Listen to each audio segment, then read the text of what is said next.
Então eu coloquei para vocês a história da dívida do São Paulo. Em 2018 era de 270 milhões, até antes era menos. 18 para 19 ela já dobra e a gente chega em 2024 com quase R$1 bilhão.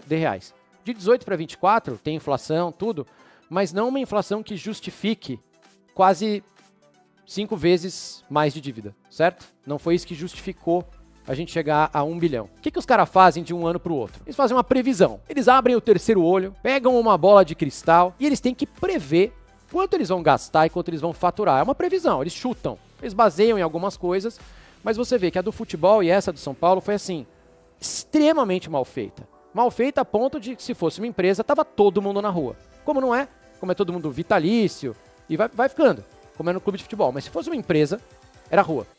Porque eles previram, com a bola de cristal deles, que pelo futebol profissional mais base, eles iam gastar 578 milhões, mas gastaram 665. Então é menos 87 já de grana. Estou arredondando os valores, tá? No clube e com o administrativo, eles acharam que eles iam gastar 104. Gastaram 118, gastaram mais, estouraram. Menos 14. No estádio, eles acharam que eles iam gastar 21, gastaram 30, menos 9. Quando você soma tudo, o erro foi de menos 110. Eles erraram um errinho, Canedo, de 110 milhões de reais na previsão deles. Tá bom pra vocês ou não? De despesa. Então você imagina você na tua casa e você erra por 110 mil reais o teu orçamento. Só isso que você errou. Mas tem também a previsão de faturamento, certo? Eles acharam que no futebol eles iam faturar 643. Eles chutaram. Só que eles faturaram 582. Então já é uma variação de 60. No clube e no estádio eles até tiveram lucro. Mas a previsão deles, eles erraram por 32 para menos. Menos 32. 2 erros gravíssimos. E aí quando você pega e soma tudo, você chega no resultado operacional do São Paulo. E é um prejuízo de 287 milhões de reais no ano passado. Que eu acho deve ser o pior da história. Eles não colocam lá como foi, mas me parece ser o pior da história. 2 vezes mais que 2019 quase. E quase 5 vezes mais que 2023. De pior, né? É um resultado muito assustador. Quando você olha também o resto do reporte financeiro, você começa a ver erros evitáveis. Coisas pequenininhas. Mas se você for vasculhar bem, você vê que o São Paulo está devendo R$1 milhão para o Newcastle, por causa do Jamal Lewis. Vocês lembram dele jogando ou não? E o São Paulo está devendo 7 milhões para o Jackson Mendes. Só aqui são 8. Não tem muito como explicar, mas se fosse uma empresa e você comete um erro de 8 milhões, é rua. Mas no São Paulo, nos clubes, como é tudo vitalício, não sei o que, você vai ficando. Eu sei que vocês gostam de ver os grandes credores, né? A gente continua devendo 25 milhões de reais para a Companhia de Engenharia de Tráfego de São Paulo, por causa daquele esquema de trânsito em volta do Morumbis. Pro Daniel Alves, a gente ainda deve 8,6 milhões, né? Somando ele a ex-esposa, porque ela também tem um pedaço da dívida vai para ela. Pro Richarlison, o Rick, comentarista da Globo, a gente deve 2,5 milhões de reais ainda para ele. Por isso que ele tá trabalhando. Isso é um retrato de 31 de dezembro do ano passado. Lembra, a gente pode até ter pago ele já. A gente tá em maio, pode ser que pagou em 2025. Mas isso é um retrato de 31/12. Pro Rogério Ceni, a gente tava devendo 1,5 milhão no final do ano passado. E pro Dorival Júnior, que nos abandonou e foi pra seleção, a gente devia 2,2, cara. 2,2 milhões ainda. A situação é crítica. Porque a dívida do São Paulo, então, chega a 968 milhões de reais. Sendo que 430 milhões, ou 44%, vencem em 2025. Então a gente tem até 31/12 deste ano para arrumar um jeito de pagar 430 milhões de reais. Repare que ali embaixo eu só dividi, que são 40 milhões em tributos, 126 para banco e 148 para clubes e empresários. O São Paulo deve mais dinheiro para clubes e para empresários do que para instituições financeiras. Mas temos uma notícia maravilhosa que vai tornar o seu feriado excelente, torcedor. Nós pagamos o Jusilei. A gente conseguiu, no ano passado, zerar a nossa dívida com Jusilei. Então, assim, o copo está metade cheio, pô. Pagamos Jusilei. Nossa dívida com Jusilei hoje é 0. Mas se você quiser trazer o Lamine Yamal, tem benefício? Claro que tem. Só que você vai estourar teu clube pro resto da tua vida. Aprender a sofrer é ter um time barato. E um time barato não ganha. A gente tem que aprender que por 5 anos o São Paulo vai jogar para se manter na Série A e o resto é Copa, seja o que Deus quiser, o resto é orar. A gente não pode, o que a gente errou? Dani Alves foi um rombo, ganhamos um negócio com ele, mas foi um rombo enorme, né, muito caro. Rames Rodrigues, uma cagada gigantesca.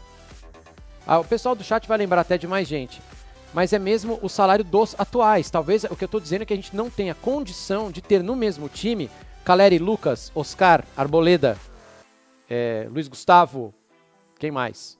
Fala os top aí. Talvez a gente não tenha condição. Luciano. Não consiga. Luciano, talvez a gente não tenha condição de pagar esses caras. Não tem. Tanto que a gente virou o ano, eu nem coloquei aí, mas a gente vira o ano devendo um monte de prêmio para eles ainda de direito de imagem. A gente pediu adiantamento este ano de um dinheiro da Comebol para pagar parte do que a gente estava devendo para os caras. Então a gente não tem dinheiro para pagar o elenco. O Juan Fran também veio, não jogou. Então talvez a gente não tenha, você dê que renovou agora, a gente não tenha dinheiro para ter esses caras. O único jeito de sanar essa dívida é sofrer 5 anos com um time que vai se manter na Série A, jogar Sul-Americana, né? Se classificar lá embaixo da tabela, se mantendo, priorizando o Campeonato Brasileiro, chegar para você e falar assim, nós vamos priorizar o Brasileiro para a gente se manter na Série A, para a gente se manter competitivo, investe na base para fazer caixa, para vender os moleques mesmo com 18 anos, pelos próximos anos, e aí você renegocia a tua dívida a longo prazo, promete para os caras que você não vai ter um déficit de 200 milhões, porque olha para o seu credor. Né? Esse é o problema do vestiário. Você está devendo direito de imagem, você está devendo o salário dos caras, e você contrata o Oscar? Você está devendo direito de imagem, e você contrata o Rames Rodrigues? Como é que você explica? Fala, pô, presidente, você não pagou o jardineiro e está trazendo o Rames Rodrigues com festa? Fogos? Então, legal pra caramba. Uau, mas não é gestão. Olha o que aconteceu. 260 e tantos, de quanto foi? 200 e tralalá de déficit operacional. Não pode. Arnaldo e vocês, gostou, adorou, não gostou, deu pro gasto ou foi um lixo, Arnaldo? Tironi, eu não gostei. Acho que o São Paulo fez um dos piores jogos dos últimos todos. Um dos piores jogos de 2025. Mas teve, no segundo tempo, como você descreveu, tudo para vencer ao mesmo tempo. Eu já vi o São Paulo com o Fortaleza nessa série incrível, sem vitórias, massacrar, chutar a bola na trave, o goleiro fazer milagre. Essa vez não foi nada disso. O primeiro tempo do São Paulo foi muito ruim. E no segundo tempo melhorou até o posicionamento e tudo mais. E aí teve, assim, acho que em 20 minutos, teve o cara a cara do Ferreira, teve o cara a cara do Ferreirinha e o pênalti, né? Então o São Paulo teve 3 bolas para definir o jogo e ganhar o jogo em casa. E de novo perdeu um pênalti, assim como foi o do Caleri na estreia contra o Sport, que vai fazendo falta daqui para frente, né? Então eu acho que a atuação dessa vez não foi boa, assim como contra o Sport, e os jogadores falharam miseravelmente. Acho que foi, assim, individualmente, poucos se salvaram, alguns se salvaram muito para salvar o resto, né? Alguns foram muito bem para salvar o resto. E a minha maior aflição foi, depois do pênalti, perceber que Lucas e Luciano não melhoraram em nada o time, que o Lucas está muito longe de uma condição mínima ainda de ajudar, né? Muito longe, né? Então o São Paulo vai ter que se virar com esses mesmos jogadores um pouco mais para frente nessa série aí, que por enquanto é a 11ª partida invicta, mas no Brasileirão o time não ganha em casa, só ganhou uma até agora. 6 pontos perdidos em casa, e eu estava comentando com um parceiro que estava ali saindo do estádio comigo, a tabela do São Paulo em casa nesse começo era bem boa. Bem boa. Sport, era o Cruzeiro que normalmente a gente ganha, era o Santos, tudo bem, era um clássico, mas o Santos moído do jeito que tá, e era o Fortaleza. Era jogo, daqui a pouco não vai ter jogo em casa com o timinho, vai ser o Palmeiras, vai ser o Flamengo, vai ser o Corinthians, vai ser o Galo, que complica a nossa vida. Daqui a pouco não vai ter 3 pontos garantidos em casa. Então, eu desliguei um sinal de alerta com a campanha do São Paulo nesse momento, depois de mais um empate em jogo que era para ganhar. Muito bem, mandem aí as suas mensagens para a gente. Só para falar, depois a gente vai dar as notas e tal, mas a partida que os 2 volantes e os zagueiros fizeram evitou a derrota do São Paulo. Sem dúvida. Eu achei o Juan excelente. O Juan jogou muito hoje. Muito hoje. O Ferrarese, no segundo tempo, foi monstruoso. E os 2 volantes se mataram pelo resto. Porque hoje os garotos foram mal, os veteranos foram mal, e o xodó atual, o Ferreirinha, foi péssimo, afundou o time.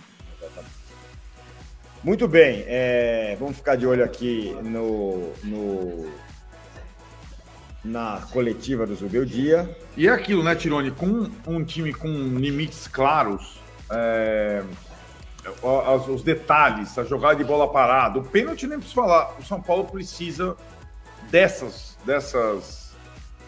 jogadas para vencer jogos. Porque o time tem sérios limites e ainda mais sem os principais jogadores. Exatamente. É o que eu falei também com outro cara que estava do meu lado. O São Paulo é um time que não vai criar 200 chances, aliás, como foi contra o Náutico, que era um time muito mais fraco.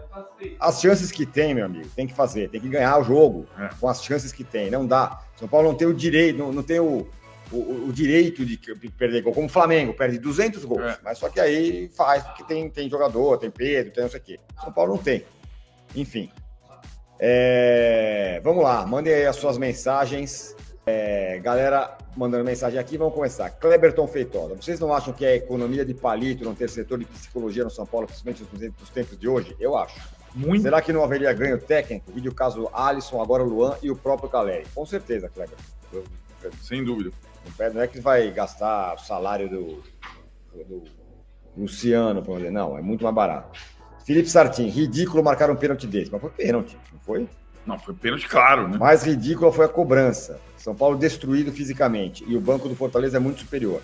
Talvez fosse melhor o Negruti fazendo um trio no lugar do Alves, para ganhar o meio campo. O Alves foi muito mal. Felipe, a gente estava no estádio e a impressão era essa, mas então seria que ser o Negruti no segundo tempo, mas acho que o São Paulo no segundo tempo acertou minimamente o posicionamento e não ficou tão vulnerável, né? Sim, melhorou. E teve as chances no segundo tempo, mas no primeiro tempo estava faltando volante mesmo. Um salve aqui também do nosso companheiro que está sempre conosco, o Éder Inácio, que faz 40 anos nesta sexta-feira. Um abração, Éder, parabéns. Muito bem. Vamos lá. Anderson Silva, boa noite, Cojas. Inadmissível Ferreirinha bater pênalti com o André em campo. Também acho. Custou 3 pontos. Infelizmente, a entrada do Luciano e Lucas pioraram o São Paulo. Pioraram mesmo. Concordo. Adriano CPT, impressionante como toda vez o Fortaleza entra para jogar pro jogo da vida contra o São Paulo. É um karma. Aí na próxima partida contra o Juventude é capaz de perderem. Tem o fato de que quando eles jogam muito no contra-ataque, tem um contra-ataque muito forte, né? O São Paulo tentando, ofereceu muitas vezes o contra-ataque e mais uma vez o Fortaleza complica a vida do São Paulo. Luigo Vaz, dá muita raiva de quem não é batedor oficial e pega a bola para bater por motivos completamente ególatras. Se bota acima do time, bateu muito mal. Bateu mesmo, Luiz, muito mal. Vitor de Menezes, independentemente do técnico de São Paulo, desde o Vojvoda chegou no Fortaleza, o jogo dele se encaixa com o nosso. É igual a gente com o Palmeiras. Aliás, o próximo jogo do São Paulo é contra o Palmeiras. É insuportável jogar contra ele. Já tem crítica no Alves. Não jogou nada? Os meninos vão oscilar. Os meninos não foram bem hoje. Nenhum deles, né? O Lucas Ferreira foi um pouco melhor, mas ele perdeu um gol cara a cara também. O Alves já não tinha jogado bem a última, é normal. O Rian também não entrou, né? Não fez muita coisa quando entrou, não pegou na bola, enfim. Ele ajeitou uma bola para o Luciano. Fred, sugestão de pergunta para a coletiva. Zobedia, você está sabendo de uma aposta de tanguinha de oncinha? Diz aqui o Fred, que é a aposta lá do Neto.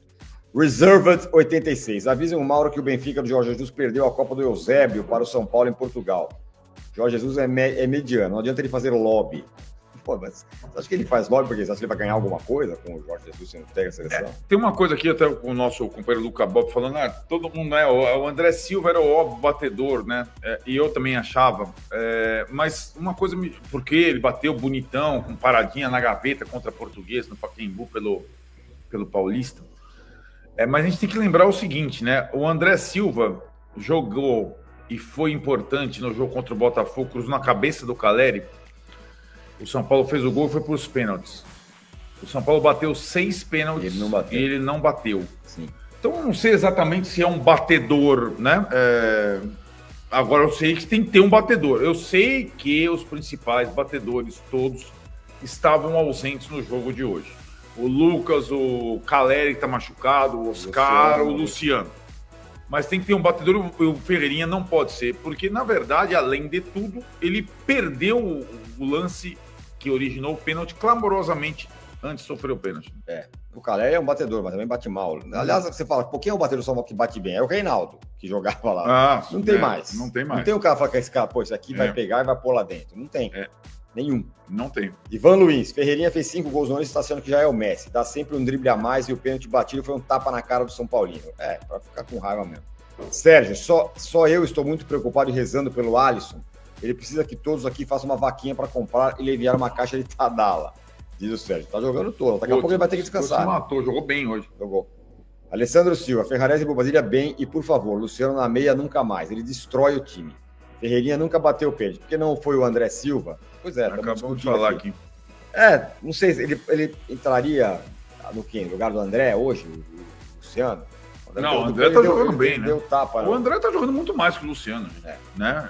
O André fez as jogadas dos... Na verdade, ele jogou bem no segundo tempo. Por exemplo, ele foi bem mal. A bola nem já passou por problema. No segundo tempo, ele deu a bola pro Ferreirão perder o gol e deu a bola pro Ferreirinho perder o gol. Foi duas bolas dele, sim, sem dúvida. Não, o meu ponto é outro. Quando você precisa do cara para outras coisas. Como, por exemplo, porque o Caleri é grosso, porque é caneludo, não sei o que e tal. Quando tem a marcação adiantada que o Fortaleza fez e o São Paulo não sabia o que fazer, ficava aquela bolinha no cantinho ali com o Wendel. Certo. Com o Caleri, você sabe o que você faz, né? Você dá uma bica lá, o Caleri segura a bola. Então... E o André não segura nenhuma. Então... Foi muito por isso que o Fortaleza dominou o jogo como dominou o primeiro tempo. Sim, mas você percebeu que como ele mudou... e o São Paulo mudou o jogo no segundo tempo para ele fazer o pivô por baixo. Ele fez o pivô por baixo. Exatamente, perfeito. Nas duas jogadas cruciais. Foi ele que fez o pivô por baixo. Isso mesmo. Então o jogo dele é outro, né? Sim. Ítalo Augusto, hoje é na conta dos jogadores, principalmente na que acha que é gênio. Mas um time sem comando é isso, porque se tivesse ele nunca teria batido. Ele abdicou de fazer o gol para cavar um pênalti.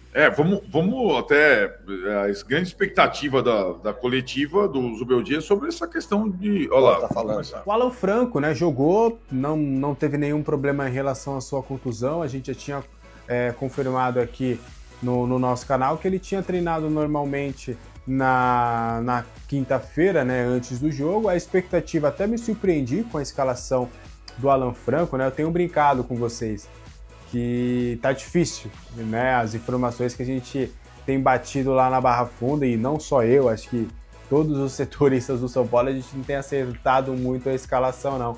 Mas não é por falta de apurar, não, viu?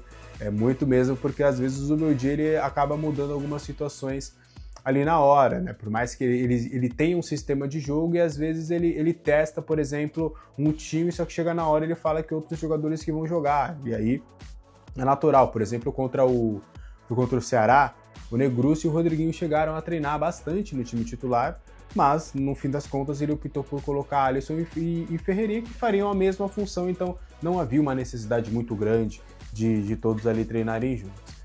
Mas o Alan Franco surpreendeu, né? Foi titular, existia a expectativa do Sabino atuar esse jogo, mas o Zubeldia optou pelo Alan Franco. O Alan Franco que não mostrou nenhuma dor, nem nada nesse sentido em relação à questão que ele teve no tornozelo, né? Inchou bastante no confronto contra o Náutico, chegou a preocupar, teve um trauma ali constatado, não houve uma contusão, mas que bom, né? Que bom que não foi nada demais com o Alan Franco, ele vai estar disponível também para o confronto contra o Alianza Lima, e aí fica a expectativa dessa recuperação dele. O Alan Franco fez a dupla de zaga com o Juan Tressoldi. Engraçado, o Juan Tressoldi, inclusive, nas partidas que o Juan entrou em campo como titular, ele não perdeu com a camisa do São Paulo. É ele e o Wendel. São dois jogadores que, quando jogaram como titulares, acabaram não perdendo nesta temporada. Então o Alan Franco não é problema para a sequência da temporada, que bom. Acabou tendo rodagem aí com a camisa do São Paulo. Separei mais aqui alguns temas para a gente trazer de informação também. Um tema interessante, que foi pouco falado, Rafael é o capitão de São Paulo agora. Não sei se vocês separaram, mas há 5 jogos, já que o Rafael tá com a tarja de capitão. O capitão na temporada passada era o Rafinha, né? Rafinha era sempre o capitão do time, sempre que ele estava em campo ele estava com a tarja de capitão. Nessa temporada essa tarja foi dada para o Caleri, né? O Caleri se tornou o capitão principal do São Paulo, mas aí com a sua contusão essa braçadeira ficou meio por ali, né? Porque o Lucas já não estava jogando quando o Caleri saiu, o Luciano foi para o banco de reservas, no máximo ali quem poderia pegar o Arboleda também está fora, e aí o Rafael assumiu esse protagonismo aí de ser o capitão de São Paulo que, né, quando a gente fala de goleiro e capitão, a gente lembra de Rogério Ceni, então não é algo muito incomum para o torcedor São Paulino ter o seu goleiro como capitão. Mas o Rafael se tornou capitão nos últimos 5 jogos. Eu duvido que você tenha reparado, né? Eu, de fato, quando eu vi essa informação, até foi a assessoria de São Paulo que encaminhou essa informação, fiquei até surpreso. Nas últimas 5 partidas, o Rafael foi esse capitão. Ele foi capitão contra o Fortaleza, ele foi capitão contra o Náutico. Putz, agora para pegar a memória, hein? Quem de São Paulo jogou no Ceará, ele foi capitão também. Antes foi o Libertad, também ele foi capitão. E aí teve outras partidas aí que ele também foi capitão. Também não dá para lembrar de memória agora essas partidas, mas o Rafael se tornando aí o capitão de São Paulo. Resta ver se nos próximos jogos ele será, né? A tendência, acho muito difícil do Lucas acabar pintando no time titular contra o Alianza Lima. A gente viu que o Lucas ainda tá bem fora do ritmo de jogo, né? Natural, faz parte. Ficou muito tempo fora, então vai demorar um pouquinho para adquirir esse ritmo de jogo. Então a expectativa do Rafael é se manter, né? Como capitão de São Paulo. Ele que tem contrato renovado até 2027. Depois dessa renovação de contrato, ele cresceu bastante o seu rendimento com o São Paulo, né? Tem sido aí um dos protagonistas dessa campanha do São Paulo nesse mês de abril e já em maio também. Acho que contra o Fortaleza ele nem foi tão exigido, mas é um goleiro que tem feito uma boa temporada com a camisa tricolor.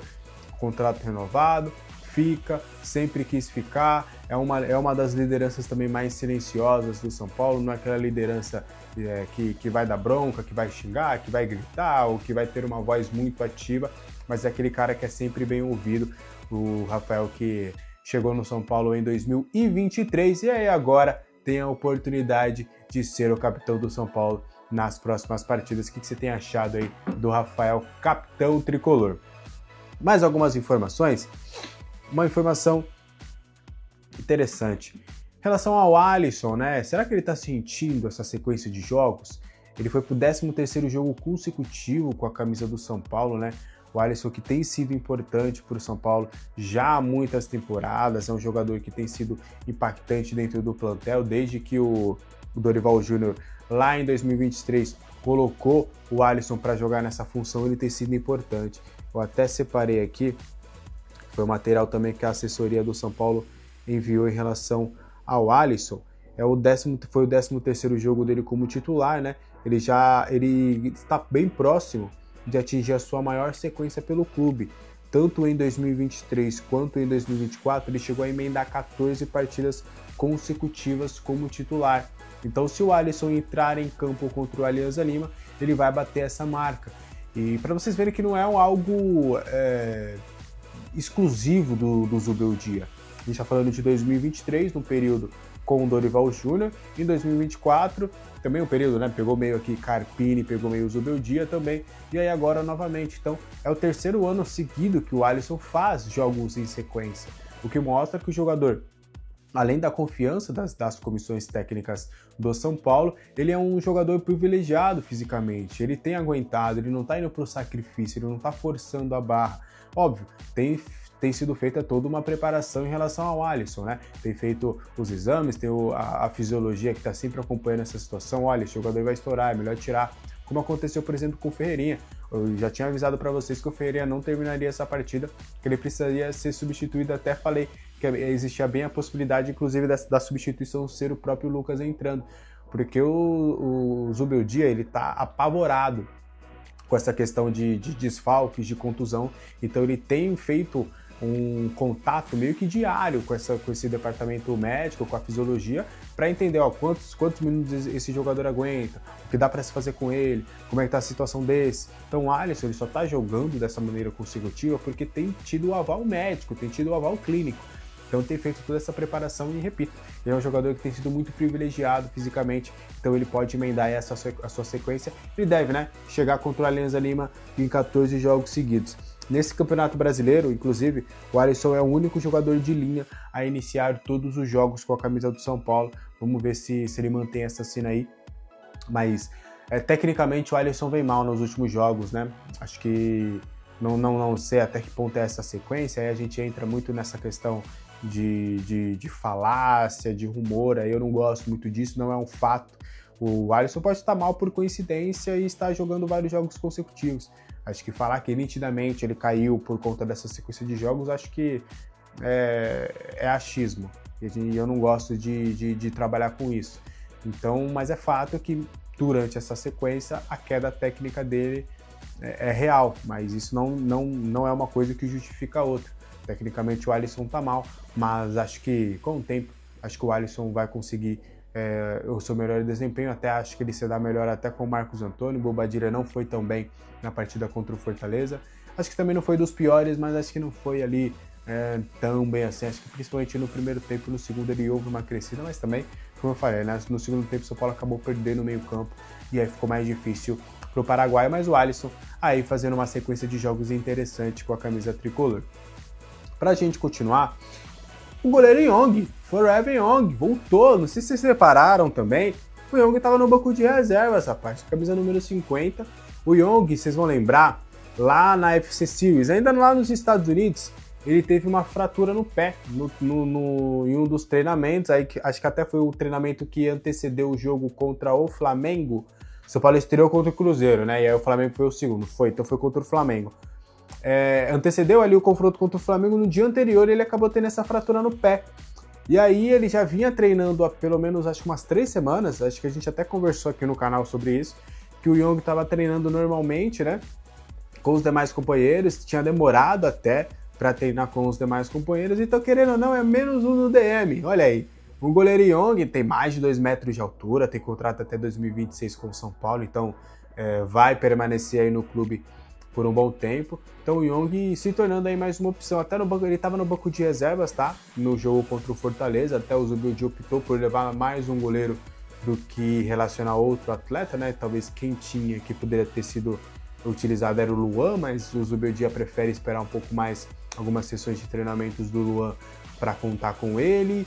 Não tinha mais quem, né? Talvez subisse alguém da base, mas subir só para esse jogo não seria interessante pro técnico Zubeldia, então ele acabou optando aí pelo Young. O Young é o terceiro goleiro do São Paulo, né? Na hierarquia é Rafael, Jandrei, Young e Leandro. O Leandro que vinha treinando, né? E sendo relacionado em algumas partidas no estádio do Morumbi. O São Paulo ele sempre leva 3 goleiros pro estádio. Não sei se vocês reparam ali, vocês vão pros jogos, vocês veem ali na televisão.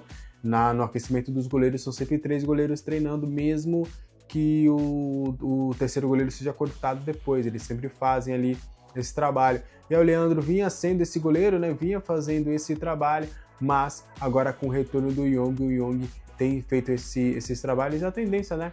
É dele viajar para o Peru. O Leandro também, que era o goleiro que vinha viajando, sendo esse terceiro goleiro, então agora o Young vai voltar ali, a delegação vai voltar à hierarquia de ser o terceiro goleiro com a camisa do São Paulo neste momento. Então Forever Young voltando aí ao São Paulo e sendo uma opção para o técnico Zubeldia, mas a gente sabe que é mais difícil para o Young jogar, né? Terceiro goleiro, mais difícil. Até o Zubeldia acabou com esse rodízio de goleiros, né? Nem o Jandrei tem jogado mais, tem dado todas as oportunidades para o Rafael, mas pelo menos o Young estará disponível aí para os próximos jogos. Combinado? Esse foi o vídeo de hoje, espero que vocês tenham gostado. Qualquer dúvida, os comentários estão abertos.